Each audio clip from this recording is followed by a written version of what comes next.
નમસ્કાર મિત્રો, તૈયાર થઈ જાઓ. આજે એક એવી ખબર છે જે તમારા મનમાં આગ લગાવી દેશે. આમ આદમી પાર્ટીના ધારાસભ્ય વિસાવદરની ગર્જના સમાન ગોપાલ ઇટાલિયાએ એક ધમાકેદાર પહેલ કરી છે. તેમણે પોતાના મત વિસ્તારના હજારો લોકોને સીધા ગાંધીનગર બોલાવ્યા વિધાનસભાની કાર્યવાહી લાઈવ જોવા માટે, જે જોયા પછી તેમની આંખો સામે જીવંત થઈ ઉઠી હશે રાજ્યની સત્તાની અસલી તસવીર. લોકોને ખબર પડી હશે કે અહીં શું ચાલે છે, કેવી રીતે ચાલે છે. હું હાલતું ખેડૂતોનું હાલતું જ કાંઈ પાણીનું, સિંચાઈ, ભણતર, રોડ રસ્તા,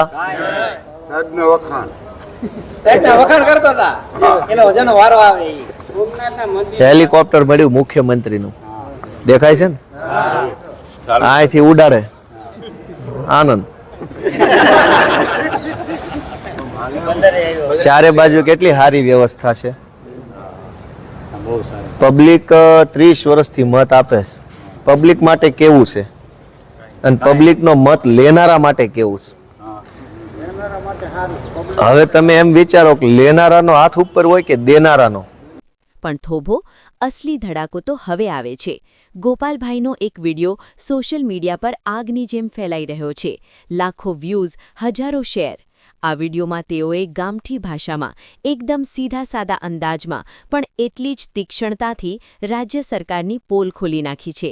અરે ભાઈ, સચિવાલયમાં બેસતા આ સચિવો, આ અધિકારીઓ લાખનો પગાર લે છે, પણ કામ શું કરે છે આ લોકો? આ પ્રશ્ન પૂછીને તેઓએ એવો કટાક્ષ કર્યો કે દરેક સાંભળનારના મનમાં પ્રશ્નોની હારમાળા સર્જાઈ ગઈ હશે.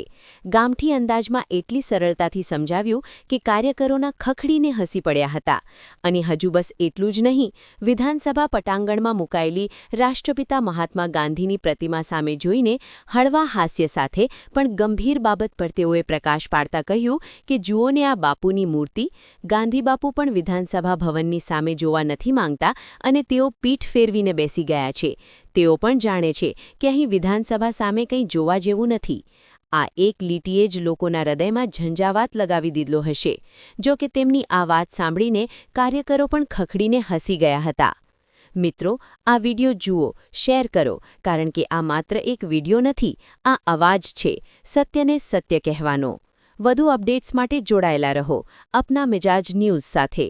જય હિન્દ, જય ગુજરાત. હવે પહેલા તો તમારા બધાનું સ્વાગત છે કે તમે બધા આટલો સમય કાઢીને આવ્યા. બધાને પ્રણામ, બધાનું સ્વાગત છે. સામે ઓલું સફેદ પાટીયું મારેલું દેખાય છે બધાને? આ નજીકમાં હાવ એ મુખ્યમંત્રીની ઓફિસ છે. ત્યાં પાછળ ઓલા કાચ દેખાય, જો પડદા જેવું દેખાય છે, ત્યાં અંદર જ બેહે છે. બહુ મોટી ઓફિસ છે. એમાં બધા મંત્રી બેહે. આખું નાનું બિલ્ડિંગ છે ને એમાં, અને આમાંય થોડાક બેહે. આનકોરે નાનું બિલ્ડિંગ છે. પછી આ મોટું છે બે બાજુ. મોટામાં બધા સચિવ બેહે, તમામ પ્રકારના સચિવો હોય. એક આખું આમ રેલગાડી ભરાય એટલા સચિવો છે અહીંયા. કામ શું કરે છે તમે જાણો. આપણે વખાણ કરવી ભૂંડા લાગવી. પબ્લિક જ એના વખાણ કરે કે શું કામ કરે છે. આવા 14 બિલ્ડિંગો છે. આવા આ દેખાય ને, જો આની અંદર 12 લખેલા છે. આવડું આ લગભગ 5 નંબર કે 4 નંબરનું. આવા 14 બિલ્ડિંગો ચારો તરફ છે. હજારો માણસો કામ કરે છે.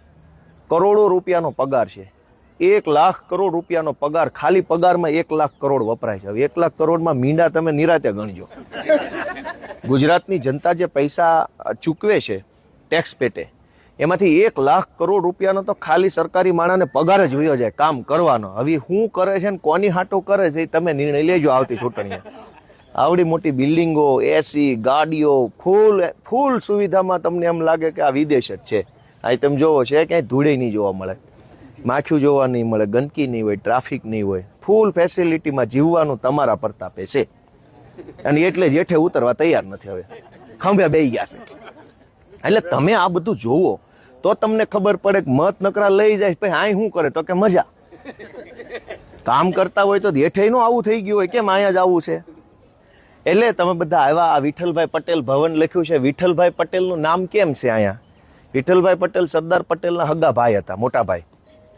અને સંસદીય પ્રક્રિયાઓ જે છે, લોકસભા કેમ ચાલે, વિધાનસભા કેમ ચાલે, એના જે નિયમો છે, એના દેશના બહુ સૌથી બુદ્ધિશાળી માણસ એ જમાનામાં એ હતા. અને અંગ્રેજોએ વિધાનસભા બનાવી હતી, સેન્ટ્રલ લેજિસ્લેટિવ એસેમ્બલી. કેન્દ્રીય વિધાનસભા હતી દિલ્હીમાં. એનું અત્યારે દિલ્હી સરકાર જ્યાં બેસે છે એ બિલ્ડિંગ અંગ્રેજોએ બનાવ્યું. એના અધ્યક્ષ હતા. અને ખૂબ બુદ્ધિશાળી માણસ હતા. એ જમાનામાં સૌથી બુદ્ધિશાળી માણસ કહેવાય વૈધાનિક બાબતો સંસદીમાં એ હતા. અને એના દિમાગના આઈડિયાથી જ તે આખી બધી પ્રણાલિકાઓ બની છે. અને એટલે એવા મહાન માણસનું નામ એ વિધાનસભા ઉપર રાખ્યું છે. આ બંને મોટા આ નાના બિલ્ડિંગ છે એ સ્વર્ણિમ સંકુલ છે અને ઓલા છે એ સચિવાલયના મકાનો છે. ગાંધીજીના બે પુત્ર બેહાડ્યો છે જો સામે, પણ મોઢું અવળું ગાંધીજી આંકોર જોઈને બેહી નથી કેમ કે આ જોવા જેવું શું છે. એ અવળું ફરી ગયા એ કે આમાં તમારે સામે મારે જોવું જ નથી કે જોઈ લો કઈ બાજુ મોઢું છે. નકર નજર ગાંધીજીના રાષ્ટ્રપિતા છે એની નજર છોકરા ઉપર વાવી જાય કે શું કરે છે મારા બેટા રોજ બેહી. એને બદલે એ કે મૂકો ભાઈ મારે આમાં કઈ જોવું નથી કે આમ ફરી ગયા. આ હાલત અહીંયા છે, જોઈ લીધી નજરે. હવે કહેજો બધા ગામમાં જઈને લોકોને ગાંધીજી જેવા ગાંધીજી મોઢું ફેરવી લીધું છે. હવે આપણે ક્યાં એની વાહે લબડવાની જરૂર છે? વાત સાચી કે ખોટી? સૌથી પહેલા મને એમ કહો કે હું જોયું, તમે કહો. બીજેપીના 30 જણા જ હતા, 156 માંથી ખાલી 30 જ જણા હતા, બાકી કોઈ નહોતા અંદર. તો એનું શું કારણ? હાજર જ નહોતા કોઈ? ના ક્યાં હતા? બાંગ્લા ટુકલા હતા અંદર, કોઈ નહોતા. કેબિનેટ મિનિસ્ટરો નહોતા. તો અત્યારે આ શું આ કામનું આ બધા છૂટીને એમને બધું મોકલ કરે. આ પ્રાઇવેટ એજન્સી છે એ જોવા માટે અમે આવ્યા હતા, બીજું કાંઈ છે. આ બધા શું કરે છે અંદર? હા, આવું જ કરવાનું છે. હવે તમે કહેજો ગામમાં. હા એટલે અધ્યક્ષશ્રીને જો કેવું પડતું હોય કે જે સભ્યો પ્રશ્નો પૂછે અને હાજર રહેવું પડે તો ઢાંકણી પાણીની ડૂબી ભરવા જેવી વસ્તુ નથી. રોજ એવું જ હોય, રોજ એવું જ હોય. કાલે નહોતા, કાલ 5 જણા નહોતા. શિક્ષણ અને પ્રાઇવેટ તો હે ને, પ્રાઇવેટ સરકારી બધી બંધ થવા માંડી છે.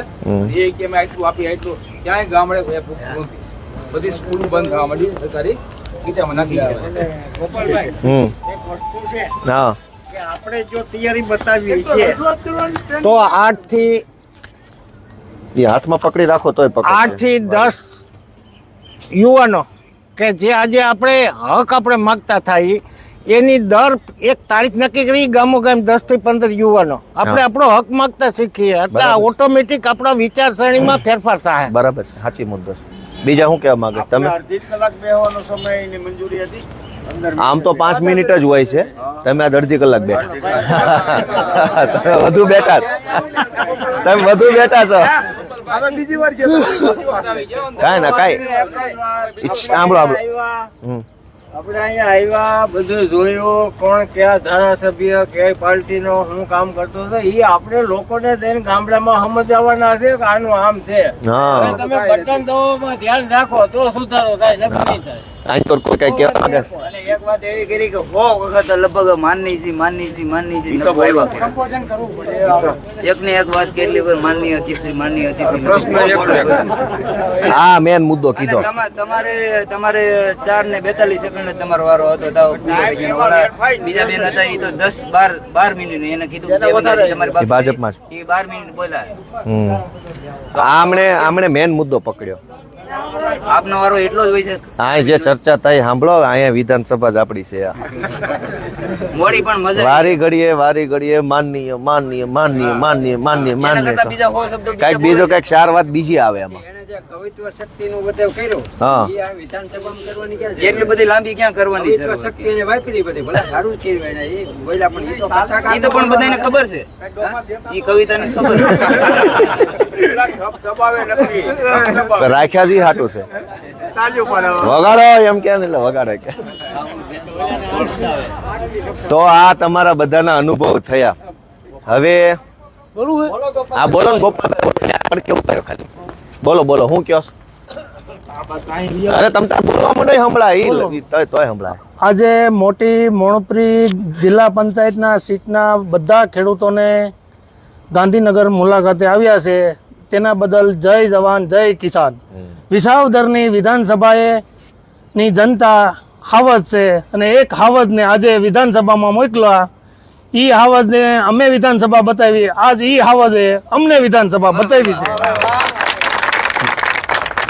બીજા કઈ અનુભવ અંદર કઈ જે જોયું એનું કઈ કોઈ પ્રશ્ન થયો હોય? 2-3 મુખ્યમંત્રી છે ને એ તો વારંવાર રિપીટ થયા જ કરવાનું છે. નાયબ આવી ગયા, ઓયલા આવી ગયા. એટલે એમાં એક છે ને, આ ભાજપમાં પ્રથા છે કે જે ભાજપનો નેતા બોલવા ઊભો થાય ને એણે નરેન્દ્ર મોદી, અમિત શાહ, અહીંના ભૂપેન્દ્રભાઈ, હર્ષ સંઘવી, જે તે વિભાગનો કેબિનેટ મંત્રી, આ ચારના વખાણ કરીને જ વાત ચાલુ કરવાની. ગમે તમે ગમે એ માણસ બોલવા ઊભો થાય એટલે આ 4-5 જણાનું ફરજિયાત હું આભાર માનું છું ને અભિનંદન આપું છું ને બહુ સારા છે ને બહુ રૂપાળા છે ને બહુ માનવતા પ્રેમી છે ને અને અભિનંદન આપે ને એમાંય વાંધો નથી. હવ પાર્ટીને આપે એ ખોટું નથી, પણ એની સ્ટાઇલ બહુ ખરાબ છે. સંજય જાની, अपना मिजाज न्यूज, अहमदाबाद.